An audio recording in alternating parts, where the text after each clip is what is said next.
What is the price of your truth? In a moment of profound loss, if you were offered a treasure that could erase all your hardship, but it required a single, silent lie, a lie no one would ever know you told, would you take it? And what piece of yourself would you lose in the exchange?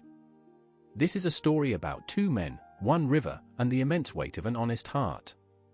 The forest was ancient, a cathedral of shadow and mist where the air itself seemed to hold its breath. Here, by the edge of a deep, cold river known only as the Rift, a man named Elias worked. He was a woodman, but that word was too small for him. He was a sculptor of timber, his hands reading the grain like a language. His axe was not merely a tool, it was a legacy, forged by his father, its hickory handle worn smooth by 2 generations of calloused palms. It was the only thing of value he owned, the sole instrument of his survival. One frigid afternoon, as the sun bled weakly through the canopy, it happened. A glancing blow. A flash of errant steel against unyielding oak. The axe spun from his grasp, a perfect, terrible arc against the grey sky, and vanished into the black, silent water of the rift. A gasp tore from his lungs. The forest fell silent, a witness to his ruin. He did not cry out. He simply stood, a statue of despair, staring at the ripples that were the last evidence of his livelihood, his past, and his future. As dusk began to claim the woods, the water before him began to churn. Not with the violence of a current, but with a slow, deliberate purpose.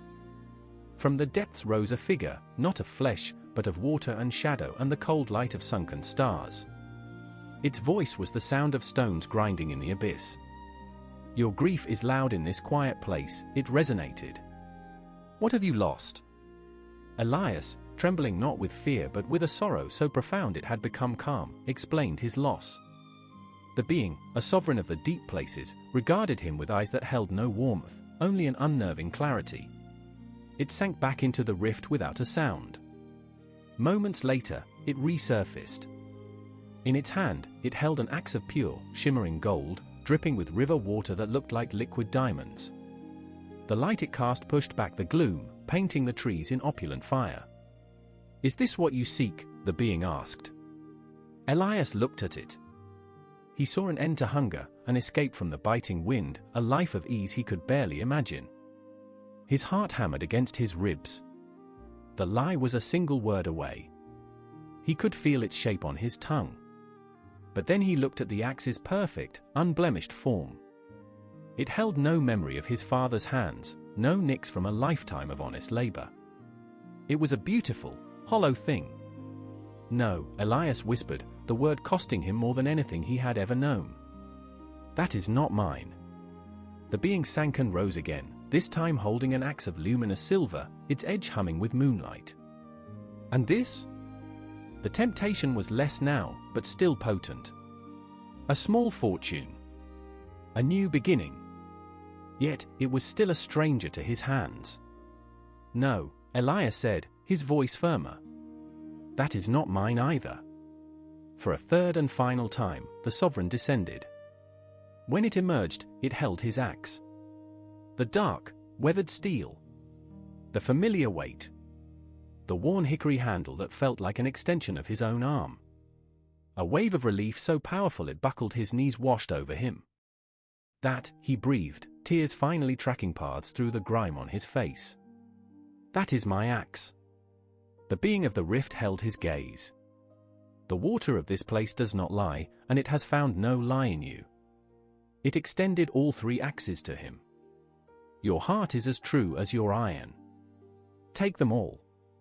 What you have earned is not just your tool, but the truth of its worth." Elias returned to his village not as a rich man, but as a whole one. But his story, told in hushed tones, traveled.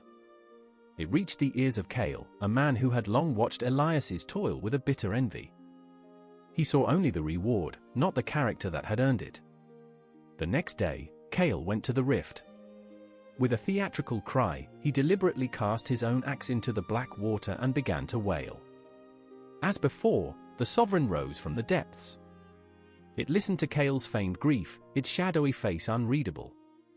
It submerged and returned, holding the same golden axe. Cale's eyes widened with feral greed. Before the being could even speak, he lunged, his hands grasping. Yes! That is it! That is my axe! The being did not move. The golden axe dissolved in its hand, turning back into water and light. Kale was left clutching at empty air. The sovereign's voice was no longer a grind of stone, but the cracking of glacial ice. You came to this river with a lie already in your heart. You hoped to claim a treasure you did not earn, by pretending to lose a tool you did not value. It paused, the silence stretching into an eternity. This water gives back what it is given. You have given it your deceit. It will keep your axe as payment. And with that, the being sank into the depths, leaving Kale with nothing but his grasping, empty hands and the chilling echo of his own greed. This is not a simple fable about honesty being the best policy. It is a profound meditation on the nature of authenticity. Elias's choice was not between honesty and dishonesty, it was between his true self and the shimmering illusion of a better one. He chose the weight of his own history, the familiar truth of his struggle, over the weightless burden of an unearned prize. Kale, conversely, saw only the prize. He was so hollowed out by envy that he failed to understand that the reward was never the gold, it was the integrity that the gold was offered to. He didn't just lose his axe, he was confronted with the fact that he was already empty-handed long before he reached the riverbank. In our world of curated identities and shortcuts to success, this story asks a piercing question: are you building a life of value, or just chasing a life of valuables? The world will constantly offer you glittering reflections of who you could be. It will tempt you with golden axes, shortcuts, easy praise, and unearned titles. But the greatest treasure is the unwavering courage to claim only the self that is true.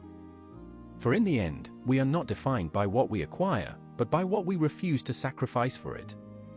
This is the wisdom of Filiarium.